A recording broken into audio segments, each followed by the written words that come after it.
जी अस्सलाम वालेकुम। तो लास्ट क्लास में हमने बात की थी अबाउट रेनेसा, लेकिन आज हम स्टडी करेंगे रेफॉर्मेशन के अबाउट। रेफॉर्मेशन थी क्या और इसके कॉजेज़ क्या थे। रेफॉर्मेशन असल में रिलीजियस वॉर थी जो कि लड़ी गई थी किन के दरमियान में, कैथोलिक और प्रोटेस्टेंट के दरमियान में, कैथोलिक और प्रोटेस्टेंट के दरमियान में। इसके कॉजेज़ क्या थे? अगर हम कॉजेज़ की बात करें तो फर्स्ट कॉज था इसका रेनेसा। रेनेसा में इन लोगों की सोच में तब्दीली आ चुकी थी, बहुत सारी इन्वेंशन और साइंसी डेवलपमेंट हो चुकी थी। सेकंड कॉज इसका था पॉलिटिकल स्टेबिलिटी।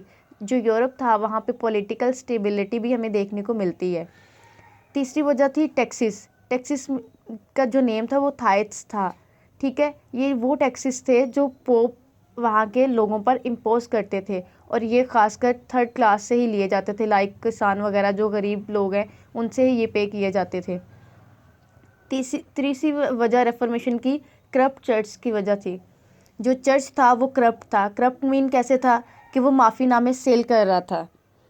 ठीक है, तो ये भी रेफॉर्मेशन की एक कॉज था। ठीक है, नेक्स्ट वन अगर हम देखें तो जो मार्टिन लूथर थे ना, ये एक मॉन्क थे। मॉन्क और नन्स के अबाउट अगर मैं आपको बताऊं, मॉन्क्स और जो नन है ये खुद को समझ ले कि जैसे हमारे यहाँ ये मौलवी है वो अपने आप को दीन के लिए सर्व करते हैं ना, तो इसी तरह जो उनके यहाँ क्रिश्चियनिटी में जो मॉन्क्स और नन्स होती हैं वो खुद को अपने मज़हब के लिए, अपने दीन के लिए सर्वाइव करते हैं। ठीक है, मार्टिन लूथर भी एक मॉन्क थे। ठीक है, इन्होंने 95 थीसिस लिखे।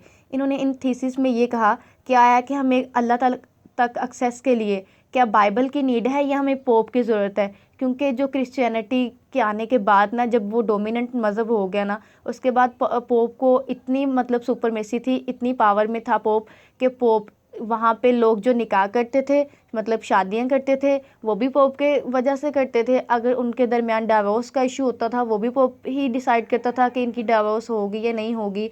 तो हर तरह की आपकी लाइफ पे जो कंट्रोल था, फुली कंट्रोल था, वो पोप का था, यानी कि चर्च का था। लास्ट वन है जो इंग्लैंड था, उसने जो पोप की सुपरमेसी है उसको ख़त्म कर दिया था। उसकी रीज़न ये थी कि वहाँ के जो हेनरी फिफ्थ थे उनकी 6 शादियाँ हुई थी। ठीक है, तो इनका डाइवोर्स इशू था। इन्होंने मतलब कि अपनी बीवी को डाइवोर्स देना चाहते थे, क्योंकि क्रिश्चियनिटी में ये रूल है कि पहले को जब तक आप डाइवोर्स नहीं देते, नेक्स्ट वन आप मतलब आगे शादी नहीं कर सकते। तो हेनरी 5 को मतलब कि बेटे की लालच थी, डैट्स वाई वो चाहते थे कि मैं अपनी बीवी को मतलब तलाक दे दूं, तो उसके बाद मैं एक नई शादी कर लूं। तो पोप ने इनकार कर दिया, जिसकी वजह से इंग्लैंड ने इसकी सुपरमेसी को ख़त्म कर दिया। अगर हम देखें कि इसके रिज़ल्ट क्या निकले रेफॉर्मेशन के, तो रिज़ल्ट में क्या हुआ, क्रिश्चियनिटी जो है वो डिवाइड हो जाती है। डिवाइड कैसे होती है कि 2 तरह के ग्रुप्स में, एक रोमन कैथोलिक्स के फॉलोअर्स हो जाते हैं, एक प्रोटेस्टेंटिज्म। जो रोमन कैथोलिक्स होते हैं ये चर्च को फॉलो करते हैं डायरेक्टली। जो प्रोटेस्टेंट होते हैं ये मार्टिन लूथर के फॉलोअर होते हैं। मार्टिन लूथर इसकी तालीमात पे अमल करते हैं। कि नेक्स्ट वन अगर हम बात करें रिलीजियस इम्पैक्ट की, तो रिलीजियस इम्पैक्ट में हमें क्या देखने को मिलता है कि यूनिटी जो थी वो शटर हो गई, यानी कि बिखर गई वहाँ पे यूरोप में, ख़ासकर प्रोटेस्टेंट और क्रिश्चियनिटी, प्रोटेस्टेंट और कैथोलिक्स के दरमियान।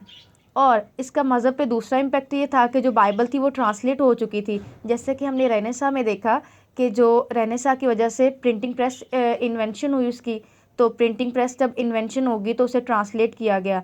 बाइबल के ट्रांस होने की का क्या नुकसान हुआ, नुकसान समझ लें या फ़ायदा समझ लें, हर आम आदमी जो ऑर्डिनरी पीपल था वो एक्सेस थी उसकी गॉड तक, यानी कि वो बाइबल में लिखी हुई हर बात को समझ सकता था। तो इस तरह इसके नतीजे में इसके एंटी जो मूवमेंट चला वो था काउंटर रेफॉर्मेशन। काउंटर रेफॉर्मेशन में क्या होता है कि एक इंक्विजिशन एस्टेब्लिश की जाती है और उससे क्या होता है, प्रोटेस्टेंट्स की जितनी भी किताबें होती हैं उनको बैन किया जाता है। और ये एंटी मूवमेंट था काउंटर रेफॉर्मेशन। इसका मकसद था रेफॉर्मेशन को ख़त्म करना। Thank you for watching. Take care. अल्लाह हाफिज़।